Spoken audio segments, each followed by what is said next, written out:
Hey everybody, welcome to another edition of the J&J Sports Express for Week 9 of the NFL season 2022. I'm your co-host, Jeff Cadillac, and as usual, my co-host for the evening is JB Ellis. JB, how are you doing tonight? Doing good. We had some Champions League soccer this afternoon. Love Champions League soccer. The NBA going on right now. A couple of days till Thursday night football. Well, tomorrow's Thursday night football. Then we got, Sunday football. I don't know. Let's get to it. Oh, look at this. This guy's all business. Just a couple of footnotes, folks. I went 11-4 total last week for the NFL. If you're not reading my website or you're not watching following me on Twitter for my best bet of the week, which is 6-2. I mean, I'll tell you something. I loved me some San Francisco last week. I said it was going to be the CMC show, and he didn't disappoint. And they took it to the Rams. They swept the series this season. I'm telling you, that was my pick of the week, San Francisco. Folks, follow me on Twitter. I also put other postings during the week about the NFL. But if you follow me, you'll definitely get the pick. 6-2. Read my website at jeffcadillac.com for every game's analysis with full stats, everything. It's free. So anyway, we will go to the first game that we're looking at this week. Hang on. But before you go on, just follow him already so we can stop hearing him say it. I don't know what you do. It's 6-2. So that means you'd be up 4 games. You bet $100 a game, you'd be up $400. I don't know what you're doing. If you're not following him, you're giving away money. That's all I got to say. 6-2. Looking to go 7-2 this week. If you follow me on Friday, you'll get the pick. Okay, the first game of the week we're looking at is the Miami Dolphins at the Chicago Bears. Miami is on the road, laying 5. How you like this game, JB? So we got the Marlins at the Cubs. Oh, wait, that's baseball. I'm not excited about it. I don't know why we're talking about it, but I guess because you can bet on anything. We'll talk about some Bears who got in Chase Claypool. Interesting move to get a decent receiver. He had a great rookie year, and ever since then he was horrible. So maybe him connecting with Justin Fields will be interesting, and he can revive what he used to do. With Miami, who has Tyreek Hill and Jalen Waddle, who have been dominant this year at the wide receiver position. It's going to be an interesting game. The Bears' run game has been phenomenal, averaging 200 yards per game the last 5 weeks. I think this is going to be a close game. I think Miami's going to win, but 5 points, I think you're going to go Chicago at home here. Well, I got to disagree with you on this one. I like Miami. Miami has a 7 total offense. Chicago does have the 16 total defense. But here's the thing. In the past few weeks, they got rid of Robert Quinn and Raquan Smith. So, that takes away from a defense. Why, if you're looking to build up your team, you don't take away guys that can definitely do some damage on defense. Miami also, okay, I agree with you. They got a wide receiver, but Chase Claypool is hot and cold, and he's proven that with Pittsburgh. So we'll see what happens. But Miami made some nice additions this week. Picked up Jeff Wilson to go with Raheem Mostert. That's like a reunion for them from San Francisco days. Then you also got big pickup was Bradley Chubb as a linebacker. He's definitely going to make an impact in this game. He doesn't have to look at any game plan because he just has to do what he was doing in Denver. I'm surprised about that move with Denver, getting rid of a guy like Bradley Chubb. Maybe they were thinking, the cap, maybe down the road. They were thinking they couldn't afford him, something like that. Who knows? But it's definitely a good addition for Miami. And that'll definitely, shore up their run defense. Because Denver was very good against the run. Miami, they're going to definitely try the running game. As you said, Chicago with 200, yards rushing. Last week was more of a catch-up against the Dallas Cowboys. They got blown out. That was a big catch-up game for the Bears and at Dallas. So looking at a team that's basically playing catch-up the whole game, I don't really take their stats too seriously. Because the other team is also knowing that they're going to win. So they lighten up a little bit. They don't play as hard defense. They know they're going to win. They let it go a little bit. Miami is off the big catch-up game, you could say. But the win against at Detroit last week. So that's important too. They were down in that game, but Detroit has no defense. And Miami came back nice. They won that game. I think they're going to beat Chicago outright in this game. I think they'll win by a touchdown. That's how I like that. Listen, we're not talking about who has the better beaches, lake beaches versus ocean beaches, who has the better nightlife. We're talking about which team is going to cover the spread. It's Bears all the way. So let's just. I ain't talking beaches. I ain't talking peaches or beaches. I'm talking Miami's going to win this game by 7. I don't know, but thank you, Penman Sports, for the shout out. Let's move on to the next game, which, I have some perfect examples of why I like the team I like here, but I'm going to let you start with this one so I can rebut you and tell you why you're wrong, because I already know where you're going. Okay. I happen to like Buffalo minus 13 against the Jets. I knew it. All right. And I'm going to tell you what. After last game against Green Bay on Sunday night, you got, what's his name? Josh Allen comes out and says, we didn't play well. We didn't do things. We're going to, change up a few things during the week. He knows he didn't play well. And we were talking about this game last week. They should have blew out Green Bay. They were up 24-7 at halftime.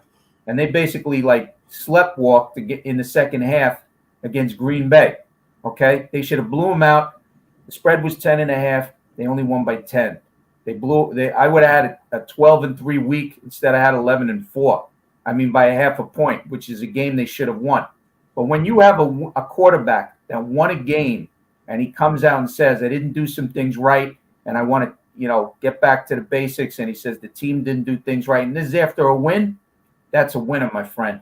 Anybody could say that after a loss, but after a win, he knows he needed to change things. He knows he let the team down because they let Green Bay back in that game. They let Green Bay run all over the place. Green Bay ran for over 200 yards in that game, and down the stretch in that game, they made it close. The Jets, believe me, New England was playing with them last week. Belichick loves to beat the Jets. I said it on another show. If New England goes 2-15 and he beat the Jets twice, that's a successful season. The Jets had unfortunately, Zach Wilson last week, he had 3 interceptions. It turned into about 6 points for New England, and that was the game because they were up 22-10, and the Jets got some dummy touchdown at the end, made it 22-17. I don't like the Jets in this game. Buffalo's got number 1 total offense. Jets do have a total number 6 defense, but they also haven't really played anybody. Their best game was against Green Bay, and we now are looking at Green Bay as being like a team that might not even make the playoffs. So where are they going? What Buffalo is going to do with their defense is going to put it all on Zach Wilson. You put pressure on Zach Wilson, he makes mistakes. Buffalo's going to look at the tape from the New England game.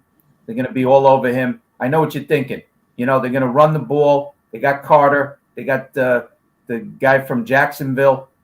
But the Buffalo defense, the rush defense, is number 4 in the league, and they're going to take care of business this week. But I know you're going to have something to say about all that, JB, so go right ahead. So I'm going to go with history on this one. The Jets and how they destroy every good parlay I ever have. Whether it's I want them to lose or I want them to win, being good, bad, or indifferent. And the Buffalo Bills, who happened to go back to MetLife Stadium a few years ago, big favorites. And Buffalo stayed in Buffalo, and the Jets handily beat them. Buffalo missed extra points, field goals, looked sloppy. This is an epitome of a game where Buffalo is going to win by maybe 6-3. They're going to win. Don't bet the Jets money line unless you're crazy. But Buffalo is not going to come out there and win by 13. You're not going. If you're laying 2 touchdowns on Buffalo, especially after last week, I don't know what you're thinking. Well, you're using your comparison for what happened a few years ago. How about just look at the game that happened last year when Buffalo blew out the Jets at the Meadowlands? Let's look how Buffalo went at home, only beat Green Bay by 10 points with a 10.5 point spread, and are now traveling all the way down into the bowels of East Rutherford, New Jersey, the swampland, to play the Jets. We're at home with all those yelling green people, that are going to say that those stupid chants, Jets, Jets, Jets, Jets. and distract Josh Allen. And the Jets beat Green Bay handily. Buffalo didn't cover the spread. So just correlating that way, the game's going to be closer than you think. It's a division game, first of all. Division games, you're not going to get a large spread like this. The Jets are not the team they were years ago. I don't accept the 13-point spread here. Whoever made that spread, I don't know what they were thinking.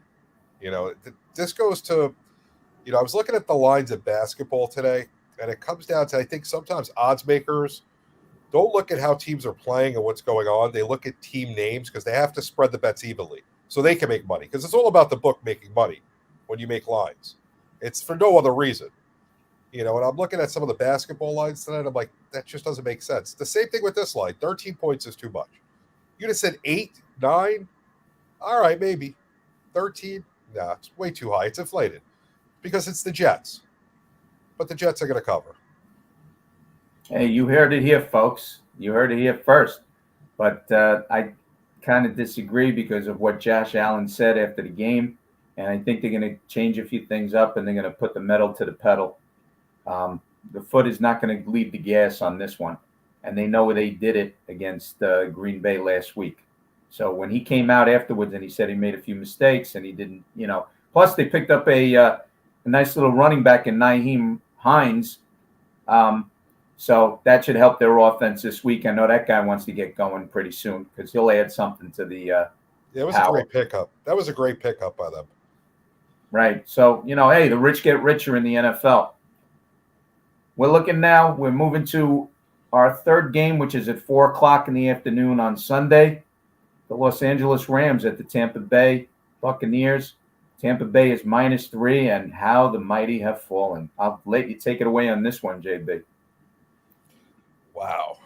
This game, if you would have looked before the year, was like, wow, I can't wait to see the Rams going to Tampa, Super Bowl champ versus the team that everyone thinks is going to get back to the Super Bowl from 2 years ago. Who's going to win? Now you got one quarterback who's got personal problems and, God only knows what's going on. Their offense is stagnant. They couldn't score against Carolina. The Rams, who got destroyed by San Francisco. Great call, Jeff. Great call, me, on that game. Someone's got to win this game. The question is who. Honestly, I like the Rams on the road here. I think the Rams are going to be upset after what happened. They're going to come back. They're going to win, probably by about 5. It's not going to be a great game to watch. Both these teams are not that exciting, but I kind of like the Rams here.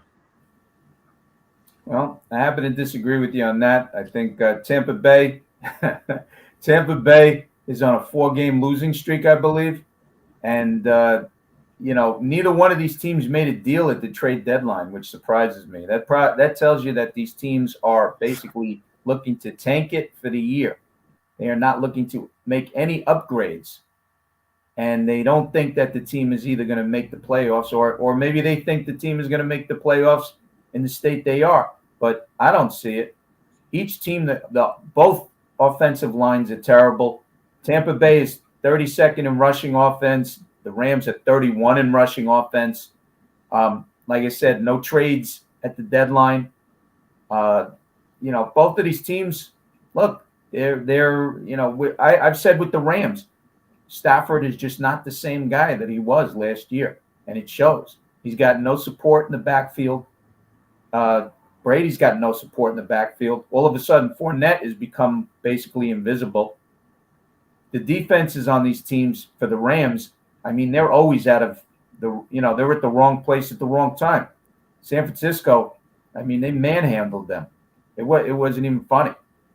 And, you're talking about Tampa Bay with the defense. You can't, they need to stop somebody. If this is the game that Tampa Bay is going to win, I like Tampa Bay being at home. Rams off the loss going on the road. I don't like that situation. They haven't played well. Listen, there's only one game that the defense played well, and that was against Arizona. I mean, I'm not taking Carolina as a win because that was, after the team got fired, the coach got fired. I mean, I don't see it over there. The Rams are just really terrible right now. And, Tampa Bay and Brady. Tampa Bay isn't much better. Yeah, but I like Brady over Stafford. They went to Carolina and put up as many points as me and you would put up. Right, and I picked that game as well. I said Carolina was going to put a throwdown on Tampa Bay. They can But play us 11-on-2. We have a chance to score. and you know what the funny thing is that also the head coaches for both these teams I'm not too crazy about. I've never been crazy about Sean McVay. I'm not crazy about Todd Bowles. He didn't prove anything with the Jets. This is not the same Tampa Bay team. People don't realize that the head coach, yeah, you got Brady, but you need a good coach. Arians is a good coach. Bruce Arians was a very good coach. He knows how to push buttons. He knows how to get people to play. Todd Bowles, too nice of a guy. He's a defensive coordinator. That's his forte. That's what he should stay with. He's not a head coach. And, this game, I see it like 9-3, basically. Yeah, this game is stay away from. If you got the Sunday ticket, there'll be other games on. So, all right, let's go to the fourth game we're looking at, which is Sunday night. Sunday night, you got Tennessee at Kansas City. Kansas City's coming off a bye. They're the favorite at home, laying 12.5. JB, who do you like? This game fascinates me because isn't Tennessee on like a great winning streak right now? Yes, they are. 5-2 with a 5-game winning streak. They have arguably the best running back in football on their team with a rookie quarterback playing right now. Not much of a throwing game. Against Kansas City, who's got a better defense than they've had, but still not very good, who's always a perennial, top team right now of the last few years. As long as they have Mahomes, and they'll stay that way. But 12.5, that's steep to go up against Tennessee. I mean, neither team's defenses are imposing or scary. Can the Chiefs stop Derrick Henry and, keep it where Malik Willis, where Willis has to beat him with his arm? Is that going to happen? And I don't think the Tennessee defense is going to stop anybody. But without Hill, is that offense as explosive as it was previous years? This is an interesting game. I think 12.5 is too much. I think this is very similar to the Buffalo thing. Kansas City wins. I'm not saying they don't, but not more than a touchdown here. Well, I gotta tell you something. Tannehill is questionable for this game. If he comes back, I take Tennessee. If Willis is playing in this game, I like Kansas City because Willis did not really show me anything in the game last week against Houston. It was the Derrick Henry show. Derrick Henry ran for over 200 yards, but he's not going to be doing that against Kansas City. Last year, these two teams played in Week 7. Tennessee played Kansas City. Derrick Henry touched the ball 29 times. He ran for 86 yards and no touchdowns, even though Tennessee won. But Kansas City, like I said, if Willis is in this game, I don't touch this game with Willis. If Tannehill is there, I like Tannehill with them. Kansas City has a 30 ranked pass defense in the NFL. So if you got Tannehill in there, he's going to pick them apart because the offensive line is really doing their job. Who's he throwing it to, though? Doesn't matter. Oh, it does. Yeah, but you're talking Derrick Henry. Kansas City also has the number 3 rush defense. Okay? That's going to be tough to run. They know that he's going to be in there getting the ball. So they're going to be right up on the line. They're going to gang tackle him. It's going to be a tough All right, game. Here's a question for you. And I got to ask you this. Do you not think that those stats are skewed because Kansas City scores so many points you have to throw to actually be competitive against them? Not really. Not really. It just shows that you can run on them. I'm sorry, that you can pass on them. Well, we always knew that. The last couple of years, their defense was never any good. But what I'm saying to you, right, the fact that you know that they're going to score so many points, if you're a head coach, you're trying to score as much as possible. Well, you don't know that. You don't know they're going to score a lot of points. Against Indianapolis, they didn't score a lot of points. Against Buffalo, they didn't score a lot of points. San Francisco, before their bye, they scored a lot of points. But there's no guarantee they're always going to score a lot of points. You can't take that into effect when you're putting together your game plan. You have to put together your game plan that you know you can exploit certain things in their defense. I'm definitely going to go with the rush defense is aided by the fact that they score so many points. Because if I'm coaching a team, I want to score every possession, and I can't take field goals. I got to score touchdowns, so I'm going to throw the ball as much as possible. That doesn't mean that their rush defense is bad. I'm not saying that, if they were No, the rush say, defense for Kansas City is third. Their pass I don't defense is know, 30th. right? I'm not talking about rankings now, though. I'm saying as far as opportunities go. If you take that defense and you put it on the Jets, where guys are going to run more consistently, you think it's still ranked third? Just swap defenses for a second. You want to say that the pass defense is good and the run No, defense? no, no, no, no, no. I'm not saying the pass defense is good either. I think overall Kansas City's defense has gotten better. It's still not very good. But if you took that defense and you put it on an ordinary offensive team, so say, for example, the Jets, right?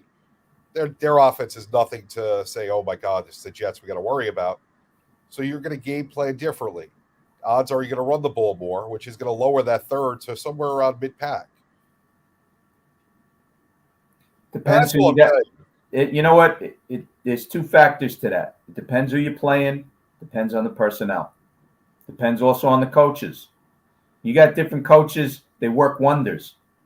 Steve, the defensive coordinator for the Kansas City Chiefs, Steve Spagnuolo, right? Right. He comes out with different schemes. Now, if you take him and you put him on a different team, different players, he might turn them into superstars too. It comes down to the players and the coaches. Players got to buy into the system. He seems to come up with certain things at certain times. They know they got to stop Derrick Henry and put this all on Tannehill's shoulders. But Tannehill, hey, look, they find guys. Their defense has been holding guys. Okay, Houston, listen, he ran 200 yards against Houston. Big deal. Some of his best games have been against Houston. I don't take that as saying, okay, he's great because he had 200 yards against Houston either. Don't think that that's what I'm saying. I'm saying that their numbers are inflated because you can't run the ball 4 quarters against Kansas City. It's not going to happen. You're usually down or Right. you're passing more. So that's why they're being ranked third is basically because of the way the system is. Not that they're horrible. Well, Tennessee has to get the ball and run down the field first possession and set the tone. I still think the best way to beat a team like Kansas City or Buffalo with offenses like that is to hold the ball. The old Bill Parcells way. Clock management. Have the ball for 40 to 45 minutes of the game. Because, Mahomes and Allen can get points really quick. Yep. So you like Tennessee with the points? Yep, I'm taking both big dogs. Okay, I like Tennessee with the points as well. If Tannehill is playing. We go to Monday Night Football. You got Baltimore on the road. They're the favorite at New Orleans. You want me to? I'll start off this one. I like Baltimore in this situation. I like them big in this game. They have the number 2 rushing offense versus New Orleans, which is the 14th rush defense. But New Orleans can't hold the lead. They hold leads like the ocean holds water. It's not a question of them even winning. And here's a stat that's really gonna blow your mind for this game. New Orleans has the worst turnover differential in the NFL at minus 1.1 a game, and Baltimore's third in turnover differential at plus 0.8 a game. So you're talking about two teams going in different directions. New Orleans, Andy Dalton is playing probably for a job, but Baltimore, they run like crazy. And Lamar Jackson's also playing for a big-time contract. I think they're going to win this game big against New Orleans. I like Baltimore. So really quick, before I tell you who I like and I don't like, last week, Sunday morning, I got up. I go into my account because now sports betting is legalized all over the world. And I'm looking at the lines, and I'm seeing the Raiders are favored. And I'm confused. And I stayed away from that game because it made no sense to me. And obviously, I thought right. I should have went with New Orleans. I liked New Orleans last week. I didn't think the Raiders were very good. And, it was shocking to see that the Raiders were favored on the road against New Orleans. This week, though, different team. Baltimore's a decent team. They're not good. They could be good. I like the pickups that they made at the trade deadline, bringing in defensive guys because their defense isn't what it used to be.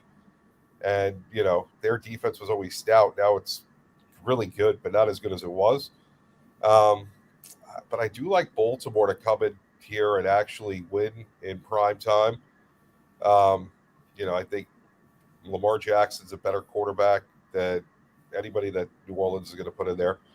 New Orleans offense is quite strange. They play with Taysom Hill here and there. They don't have a role for him. They have good running game, but I don't see it doing much against Baltimore. Their passing game, it depends on who's healthy, who's not. I think Baltimore has a shot to win this game, and I like them. So you like New Orleans in this game? Baltimore. Oh, Baltimore. Yeah, Baltimore's nicely rested too. They won against Tampa Bay on Thursday night, and the funny thing is the score was 27-22, but believe me, that's as close as it ever got. Tampa Bay had no shot in that game. They got a dummy touchdown late. They did the onside kick. It was over. Baltimore toys with you. Baltimore toys with you. They picked up a few guys at the trade deadline. They're looking good. I'll tell you something right now. They run the ball. Nobody's stopping them with the run. And New Orleans isn't certainly stopping them. They're going nowhere. I mean, they had a nice win against Raiders because when the Raiders play anybody, for that matter, they lose. Derek, I said last week in this game, the funny thing is about the Raiders, he did a fist pump against Houston. Big deal. I said next week against the Saints, he ain't doing no fist pumping. And sure enough, they got blanked. He's a Hall of Fame quarterback, Carr. Yeah. Hall of Fame. Listen, Devontae Adams said he's a Hall of Famer. Oh, yeah. Devontae Adams. How many catches for yards did Devontae Adams have last week? I think he had one catch for 3 yards. How about Josh Jacobs? I like Josh Jacobs, but has anyone seen him? What? Has anyone seen him? He certainly wasn't in New Orleans. Tell you, Derek Carr is the problem with the Raiders. You got happy feet. You put pressure on him. He turns the ball over. It's a done deal. New Orleans did what they had to do. And the Raiders are just terrible. Josh Daniels. The funny thing about the Raiders and the problem with the Raiders is they get a coach that actually turns something around. Mark Davis fires them. Okay? Yep. He gets a bad coach. They stick around for a lot of years, and the team gets worse, and somebody has to come in and fix them. And when they fix them, he fires them. Hey, Jeff. Yes. Guess what else a done deal? What? Tonight's show. Where can people find you? Oh, you can find me all over the map, baby. Guys, look at my website for every game with stats for free at jeffcadillac.com. I'm also doing sportskita.com. Check for me in the betting section every week. Towards the end of the week, have some games listed there and definitely a written article. You also got at Twitter, my best bet of the week, folks. Need followers. Come on, let's go. At Jeff Cadillac 1. 6-2, 7-2 after the best bet will be on Friday. Also on the Rick Kamler Show on Friday evenings at 7:20 on the Better Sports Network app.